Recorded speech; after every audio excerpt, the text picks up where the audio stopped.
శివ మహాపురాణంలో రుద్ర సంహితలో సతీకాండలో 12th chapter.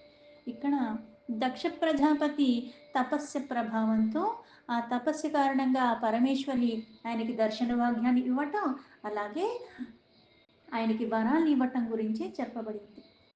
Narada ఉవాచ బ్రహ్మన్ శంభువరం ప్రాజ్ఞా సమ్యగ్గుప్తం త్వయానఘ శివా శివచరిత్రం చ పావితం జన్మమేహితం.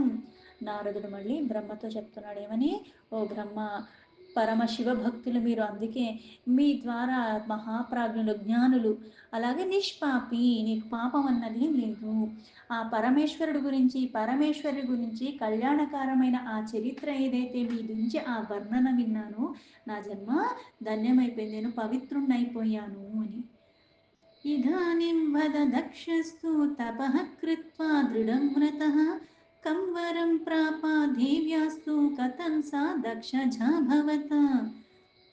ఇప్పుడు మీరు దాని తర్వాత అలాగే మీరు చెప్పిన దానిగా అంత దృఢవ్రతంగా ఉండి దక్షుడు ఎలాంటి తపస్సు చేశాడో, ఆ తపస్సు చేయటం వల్ల ఆ దేవి ఆయనకి ఎటువంటి వరాలు ఇచ్చిందో, ఆయనకి ఏమి లభించాయో, ఆ ప్రకారంగా జరిగినవన్నీ కూడా, అలాగే ఆవిడ దక్షుడి కన్యగా ఏ రూపంలో ఉత్పత్తి జరిగింది అవన్నీ నాకు వినాలనున్నది అని నారదుడు బ్రహ్మను అడిగాడు.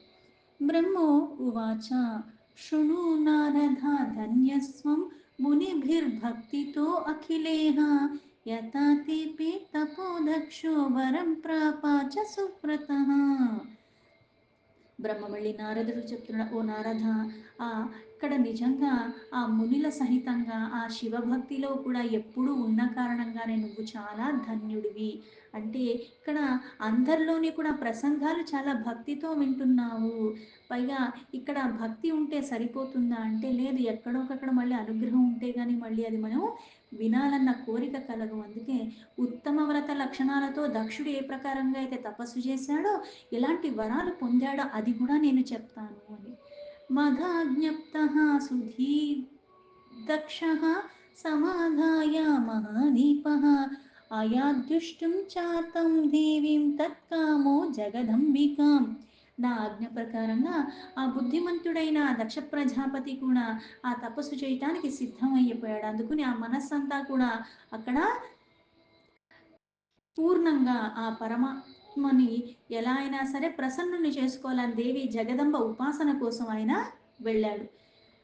క్షీరోదోత్తరతీరస్తాం తాం కృత్వా హృదయస్థితాం తపస్తుక్తం సమారేభే ద్రష్టుం ప్రత్యక్షతో అంబికాం.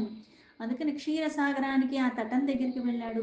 అక్కడ జగదంబని హృదయంలో ధారణ చేసి ఆవిడ ప్రత్యక్ష దర్శనం కావాలని ఆ తపస్సుని చేయటానికి పూనుకున్నాడు దక్షుడు.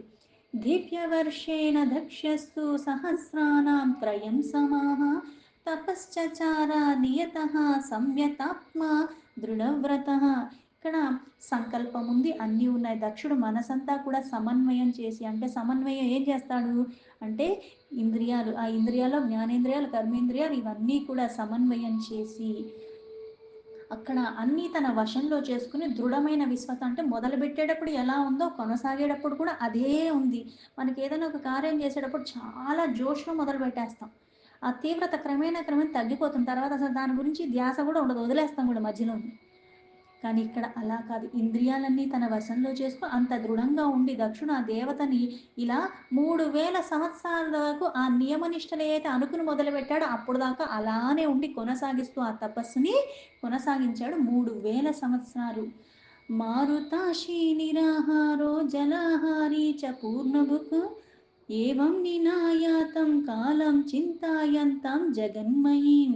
అంటే ఇక్కడ ఆ జగన్మయి అయిన జగదీశ్వరిని ధ్యానం చేసుకుంటూ దక్షుడు, అంటే ఇక్కడ 3000 సంవత్సరాలు ఏదైతే గడిచిపోయిందో ఏ నియమాలతో చేశాడు, కొన్ని రోజులేమో ఇత్తి ఎండిపోయిన ఆకులు తింటము, కొన్ని రోజులు కొద్దిగా నీరుని తాగటము, కొన్ని రోజులైతే అసలు ఆహారమే లేకుండాను, కొన్ని రోజులేమో ఉత్తి గాలిని భక్షం చేయటము, ఇలా ఆ 3000 సంవత్సరాలు అన్నది ఈ నియమాలతో గడిచిపోయింది. దుర్గా ధ్యాన సమాస సప్తశ్చీచరం కాలం తపోరతః నియమేర్బహుభిర్దేవి మారాధ్యాయతి సువ్రత. ఈ ప్రకారంగా సువ్రత అంటే వ్రత అందరూ చేస్తారు. ఏది సువ్రత అవుతుంది? సుగుణాలతో, అలాగే సద్బుద్ధితో, సత్ప్రవర్తనతో సదా అలానే ఉంటూ, అంటే దుర్గుణాలు కానీ వికారాలు కానీ ఏవి రానివ్వకుండా అలా ఎవరైతే ఉండి చేస్తారో, ఆ దుర్గనే ధ్యానం చేసి మనస్సు అన్నది ఆవిడేమైంది లగ్నం చేసుకుని ఇలా చాలా దీర్ఘకాలం తపస్సు చేసుకుంటూ ఉండిపోయాడు దక్షుడు. ఆ నియమాల్ని ఎక్కడా కూడా ఉల్లంఘించకుండా ఆ పరమాత్మ మీదే ధ్యాసతో ఆ దేవిని ఆరాధన చేస్తూ ఉండిపోయాడు. నిరాశకి నిస్పృహలు కూడా లోనవ్వకుండా ఒక వ్యవధి పెట్టుకుని ఆ వ్యవధిలో చేసినప్పుడు ఏదైనా విఘ్నం వచ్చినా, చిన్న అలజడి ప్రాయంగా మనకి లౌకికంగా వచ్చినా సరే మనకేమో బెంబేలెత్తిపోతాం. అంటే ఇది సరైంది కాదేమో, ఇలా చేస్తుంటే ఇలా అయిపోయింది ఏంటి, అది పరీక్షలకి నన్ను తట్టుకోవటానికి, అలాగే కొన్ని కొన్ని నాకు ఇవ్వాలంటే కొన్ని వాటికి నన్ను సిద్ధం చేస్తున్నాడు పరమాత్మ అన్న భావనలో తీసుకోవాలి. నువ్వు అనుకున్నంత ఏది నీకు రాదు. అలాగే పోనీ ఒక కాలాన్ని పెట్టుకుని లౌకికంగా మనం ఆ కాలం వరకు ఆ పరిమితి నుండి నియమాలు అన్నీ చేస్తున్నాం. ప్రతిఫలం నేను అనుకుంది రాలేదు. అప్పుడు కూడా నిరాశకు లోబడకూడదు. ఎందుకంటే అర్హత బట్టి, పాత్రత బట్టి ఇస్తాడు పరమాత్మ. ఇంతకన్నా మంచిది ఇవ్వటానికి అది తగిన సమయం కాదేమో, అందుకు నాకు ఇవ్వలేదు. లేకపోతే నేను దానికి సిద్ధంగా లేను కాబట్టి నాకు అది ఇప్పుడు ఇవ్వట్లేదు. నన్ను ఇంకా చక్కగా ఎలా అయితే ఒక శిలే ఉంటుంది కానీ దాన్ని చెక్కి శిల్పి ఎంత చక్కని విగ్రహం తీసుకొస్తాడు. అది ఎక్కడుంది అంటే అందులోనే ఉంది. అప్పుడు కనిపించిందా? లేదు. ఎలా అయితే చెక్కి చెక్కి చెక్కితేనే అంత అందమైన రూపాన్ని తీసుకొచ్చాడో, మన జీవితంలో జరిగే ప్రతిదానికి నా కర్మల కారణంగా జరుగుతున్నాయి. కానీ ఇవి ఎలా జరిగినా సరే సమభావ స్థితిలో పరమాత్మ మీద అనన్యమైన భక్తిని నేను అలాగే స్థిరంగా పట్టుకోట కారణంగా నేను అలా శిల్పంలా తయారవుతాను. ఇవన్నీ తట్టుకుని తట్టుకుని తట్టుకుని కూడా ఆ భక్తిలో శ్రద్ధలో లోపం లేకుండా నేను ఈ కర్మలన్నీ కూడా సమర్పణ భావంతో చేసుకుంటూ వెళ్ళిపోతూ ఉండాలి. క్రమేణా శుద్ధత్వమే కాదు, ఇలా మార్పులు బోల్డ్ జరుగుతాయి మనం గుర్తించినా గుర్తించలేకపోయినా. అందుకే ఆ ఆరాధనలో నియమాల్లో ఎటువంటిది కూడా విఘ్నం లేకుండా ఆయన అంత దీర్ఘకాలం ఆరాధిస్తూనే ఉన్నాడు. తతో యమాధియుక్తస్య దక్షస్య మునిసత్తమ జగదాంబాం పూజయతః ప్రత్యక్షమభవచ్చివ. ఇలా ఆ మునిశ్రేష్ట అహింస బ్రహ్మచర్య అంటే యమ నియమ అంటారు. సాధకుడికి విజ్ఞాన రూపంలో ఎక్కడొస్తాయి అంటే ఏవైతే అరిషడ్ వర్గాలు ఉంటాయి. ఏదైతే ఇంతకుముందు ఇంద్రియాల యొక్క నిగ్రహణ, సమన్వయం అని చెప్పారు. ఏంటది? కామ, క్రోధ, లోభ, మోహ, మద, మాత్సర్యాలు ఇవేమీ లేకుండా ఆ మనస్సు నిర్మలంగా ఉండాలి. అలా జ్ఞానేంద్రియాలు, కర్మేంద్రియాలు అన్నీ మన వశం చేసుకుని, ఈ వశం చేసుకుంటూ యమ నియమ అన్నది ఏంటి? ఎలా అయితే అహింస, అలాగే ఈ అహింస అంటే దేన్ని హింసించకుండా, అలాగే సత్యం, అలాగే ఏది దొంగలించకుండా, పైగా బ్రహ్మచర్య అంటే మన శక్తిని సరిగ్గా వినియోగించుకోవటము, అలాగే అపరిగ్రహ అంటే లోభం లేకుండా ఉండటము, అలాగే అన్నిటినీ ఎక్కడంటే ఇక్కడ మళ్ళీ మనం అన్నిటినీ నియంత్రించటం అంటే బలవంతంగా నియంత్రించటం కాదు. నువ్వు అంతలాగా నియంత్రించి పెట్టినప్పుడు కూడా ఏమవుతుంది? ఎప్పుడో ఒకప్పుడు ఆదమరుపులో ఉన్నప్పుడు అవి మళ్ళీ నా చేతిలో జారిపోతుంది. ఇక్కడ అలా కాదు. ఆ వైరాగ్యం అన్నది పూర్ణంగా ఉండి జ్ఞానం అన్నది వికసన జరుగుతుంది. అజ్ఞానం తొలగిపోతుంది. అందుకు సులభంగా నియంత్రణ అయిపోతుంది. దానికి పెద్దగా నేను కట్టుదిట్టం చేసి ఏం చెయ్యక్కర్లే. ఇది ఇప్పుడు అక్కర్లేదంటే వదిలేస్తారు. ఇంకా దాని మీద ఎప్పటికీ ధ్యాస ఎళ్ళదు. కొంతమంది ఉంటారు కొన్ని కొన్ని వదిలేస్తారు. జీవితంలో ఎలా ఉంటుందంటే, అయ్యో! నేను వదిలేసాను. ఇంకొన్ని రోజులు పట్టుకొని ఉండాల్సిందే. ఇంకొన్ని రోజులు అంటే వదిలేసావన్నది బాహ్యానికి దాన్ని నువ్వు తినకుండా వదిలేసావు. పోనీ ఆహార విషయంలో అనుకుందాం. చింతంతా దాని మీదే ఉంటుంది. ఇంక నువ్వు వదిలేసినా ఒకటే, వదలకపోయినా ఒకటే. కొంతమంది తింటారు కానీ వాళ్ళకి ఏముండదు. ఏది లభిస్తే అది తింటారు. ఇది తినాలి, అది తినాలని ఏమి ఉండదు. రుచిని జయించిన వాడికి మళ్ళీ ప్రతిదీ పరమాత్మ ప్రసాదం. తినటం వల్ల కూడా నష్టం లేదు. కానీ నియమాలు ఎందుకు చెప్పారు అంటే, సాధారణంగా మన మనస్సు అన్నది చంచలమైనది.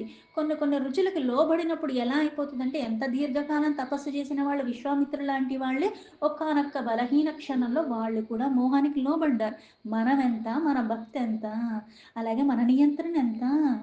అందుకే ఇన్ని మార్గాల్లో సులభమైన మార్గం భక్తితో నామస్మరణ చెయ్యి, చింతన చెయ్యి సరిపోతుంది.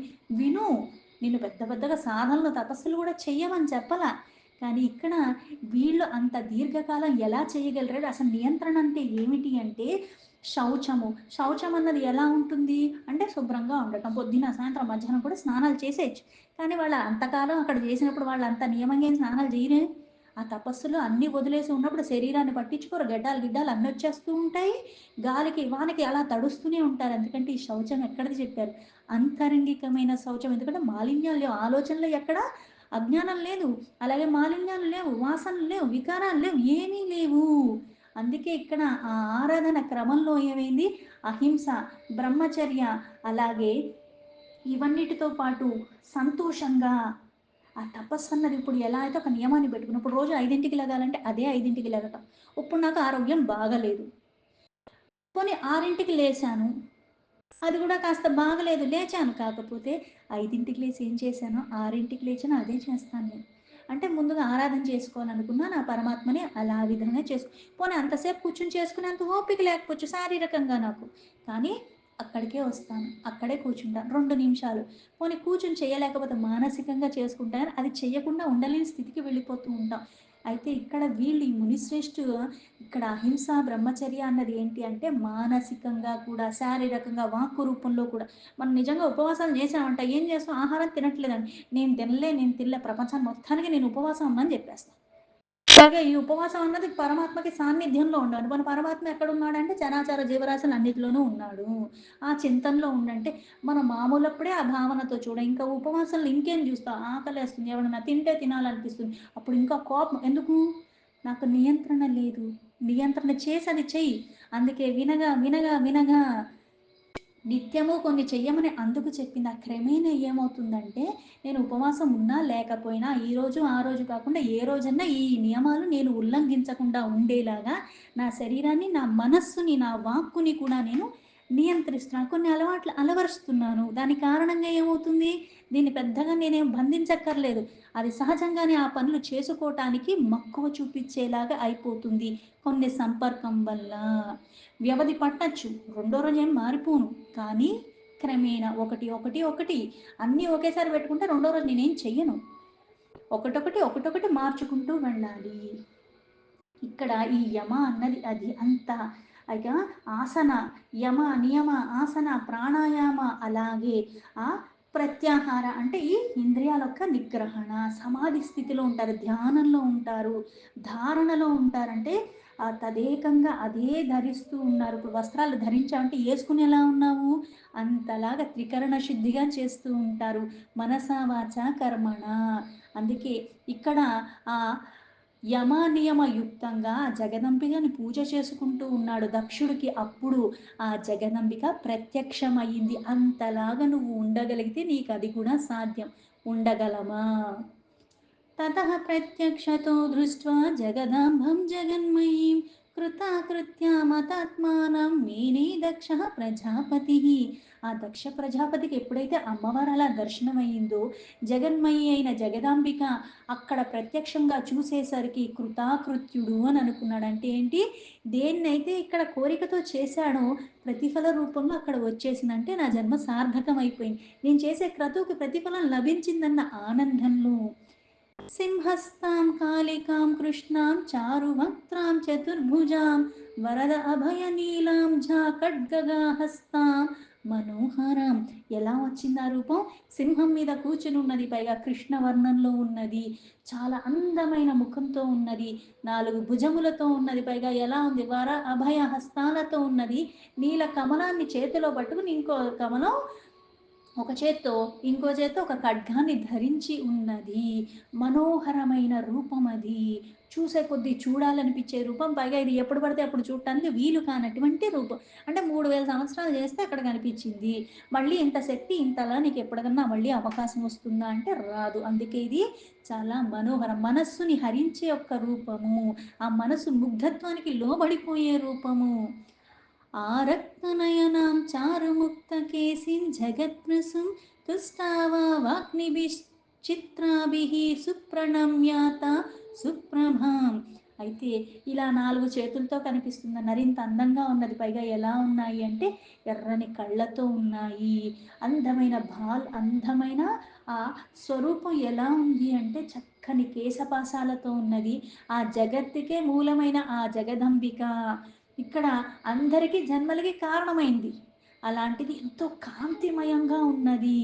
ఆ కాళిక అక్కడ దక్షుడు చూసేసరికి ఆవిడికి నమస్కరిస్తూ అక్కడ మళ్ళీ ఇంత రూపం కనిపించి ఇప్పుడు ఇక్కడ చూసేసరికి ఇప్పుడు దక్షుడు అమ్మవారితో మాట్లాడుతున్నాడు, స్తుతి చేసుకుంటున్నాడు. దక్ష ఉవాచ జగదంబం మహామాయే జగదీశో మహేశ్వరి కృపాం కృత్వా నమస్తేస్తు దర్శితం స్వావపుర్మమ ప్రసీద భగవత్యాధ్యే ప్రసీద శివరూపిణి ప్రసీద భక్తవరదే జగన్మాయే నమోస్తుతే. ఆ దక్షుడ జగదంబికతో ఇలా అంటున్నా, ఓ జగదంబ అంటే జగత్తుకే అంబ తల్లివి నువ్వు, మహామాయ జగదీశ్వరి, ఓ మహేశ్వరి, నీ కృపకి నేను నిజంగా అంటే ఈ దర్శన భాగ్యానికి నాకు కృపని ప్రసాదించావు, అందుకే నీకు నమస్కరిస్తున్నానంటే నిజంగా మనం చేసిన దానికి మనకు ప్రతిఫల రూపంలో వస్తుందంటే మనం ఏదో గొప్పగా చేసామని కాదు, అక్కడ కనికరించింది కాబట్టి ఇచ్చింది దర్శనం, అంతేగాని నేను గొప్పగా చెయ్యలేదు, అది వాస్తవము.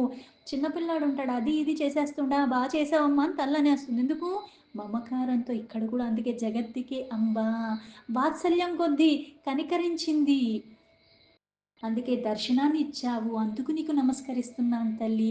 అలాగే భగవతి, నువ్వు నిజంగా నా పట్ల ప్రసన్నురాలివైతే ఈ నీ స్వరూపం నాకు అందుకు చూపించినట్టయితే భక్తులకి వరాలు ఇచ్చేదానివి, అన్నిటికీ మూలమైన దానివి, ఒక జగన్మాయి, నాకు ఆ వరాన్ని ప్రసాదించు, నేను నీకే అంటే నేను నిన్నే ఆశ్రయించి ఉన్నాను, నేను నిన్నే నమ్ముకుని ఉన్నాను. బ్రహ్మో ఉవాచ इति स्तुता महीसानि दक्षेण प्रत्यतात्मना उवाच దక్షం జ్ఞాత్వాపి స్వయం తస్యేప్సితం ముని. బ్రహ్మ మళ్ళీ నారదుడికి చెప్తున్నాడు, ఓ నారద, ఇలా ఆ మనస్సంతా ఆవిడ మీదే పెట్టి ఆ సత్యమైన చిత్తంతో ఎప్పుడైతే దక్షుడు ఇలా మహేశ్వరుని స్తుతి చేశాడో, స్తుతి చేసి ఆ మనోరథాల్ని తెలుసుకున్న ఆ తల్లి మళ్ళీ దక్షుడితో మాట్లాడుతుంది. మనోరథాలు తెలిసిన తల్లి అంటే ఆ మనసులో ఒక కోరిక కలగటానికి కారణం మళ్ళీ పరమాత్మ. ఎందుకు మనకి మళ్ళీ భగవద్గీతలో చెప్పినట్టుగా ప్రజ్ఞావంతుల్లో ప్రజ్ఞకి కారణం నేను, బుద్ధివంతుల్లో బుద్ధికి కారణం నేను, సాత్విక గుణం సంపన్నంగా ఉన్న వాళ్ళలో ఆ గుణం అలా ఉండటానికి కారణం నేను. ఒక శక్తి ఒక దాంట్లో ఉందంటే దానికి మళ్ళీ అక్కడ పరమాత్మయే. అలాగే కొన్ని రకాలుగా కొన్ని చేయటానికి అవకాశాలు వస్తున్నాయి అంటే నేనేదో గొప్పగా చేయగలను కాబట్టి, ఇది ఎవరికి సాధ్యం కాదు కాబట్టి నేనే చేశాను అనుకోవటం అహంకారం. నీతో చేపిస్తుంది ఆ అవకాశాన్ని, సందర్భాన్ని ఇచ్చి ఆవిడ చేస్తుంది, ఇక్కడ నేను నిమిత్త మాత్రం, నేను కాదు చేసేది, నేను కాదు చెప్పేది అన్నది వాస్తవం. అందుకే ఇక్కడ ఆ స్థుతికి ఆ జగన్మాత ఎలా అయితే మనోరథాల్ని తెలుసుకున్నది అంటే నీ మనస్సులో కోరిక పుట్టకముందే ఆవిడకి తెలుసు, ఆ కోరికే పుట్టించింది ఆవిడ, అందుకుని దానికి తగ్గట్టుగా అప్పుడు దక్షుడితో మాట్లాడటానికి పూనుకుంది అమ్మవారు. దేవ్యువాచ తుస్తాహం దక్ష భవతః మద్భక్త్యా అనయా భృశం వరం వృణిష్వ స్వాభిష్టాం నాధేయం విద్యతే తవ. ఆ దేవి మళ్ళీ దక్షుడితో ఇలా చెప్తుంది, ఓ దక్ష, నీ భక్తికి నేను నిజంగా చాలా ఆనందిస్తున్నాను, ప్రసన్నురాలయ్యాను, అందుకే నీకు ఇవ్వలేనంటూ ఏదీ లేదు, అందుకని నీ అభిష్టమైన వరాన్ని అడుగు, అది నేను ఇచ్చేస్తాను, నువ్వు ఏది కావాలంటే అది నేను ఇవ్వటానికి ఇక్కడికి వచ్చాను, అందుకు నువ్వు నిస్సంకోచంగా అది అడుగు, నేను నీకు అది ప్రసాదిస్తాను అని ఆ పరమేశ్వరి చెప్పింది దక్షుడికి. దీంతో శివమహాపురాణంలో రుద్ర సంహితలో సతీకాండలో 12 చాప్టర్లో 16 శ్లోక సంపూర్ణం.